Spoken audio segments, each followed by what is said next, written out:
குழந்தைய கடத்திட்டு போனவர் அந்த குழந்தைய நான் ரோட்டில் வச்சு கல் எடுத்து போட்டு கொண்டுடலாம் அப்படின்னு சொல்லி கீழே வைக்கிறப்பவே அங்கே ஓட்டிட்டு வந்த ஒரு லாரி டிரைவர் அந்த கிழவை மேலே ஏற்றி அந்த கிழவை வந்து இறந்து போயிடறான்.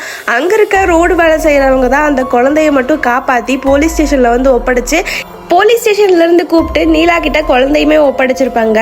நீலா வெளியே வந்ததுக்கு அப்புறம் தான் சொல்கிறா, இதுக்கு எல்லாத்துக்கும் காரணம் எங்கள் அண்ணன் தான். எனக்கு 2 அண்ணங்க இருக்காங்க. அவங்க சின்ன வயசுலேருந்தே திருட்டு கொலை அப்படி சொல்லி போனதுனால மிகப்பெரிய ரவுடிகள் ஆயிடுறாங்க. நானும் அந்த நாட்டு வைத்தியசாலையிலே இருந்துட்டேன். அப்படியே அவங்க பெரிய அண்ணன் வந்து ஒரு மினிஸ்டரை பார்க்க போகிறப்ப தான் அவர் வந்து பொண்ணுங்க விஷயத்தில் ரொம்ப வீக் அப்படின்னு தெரியுது.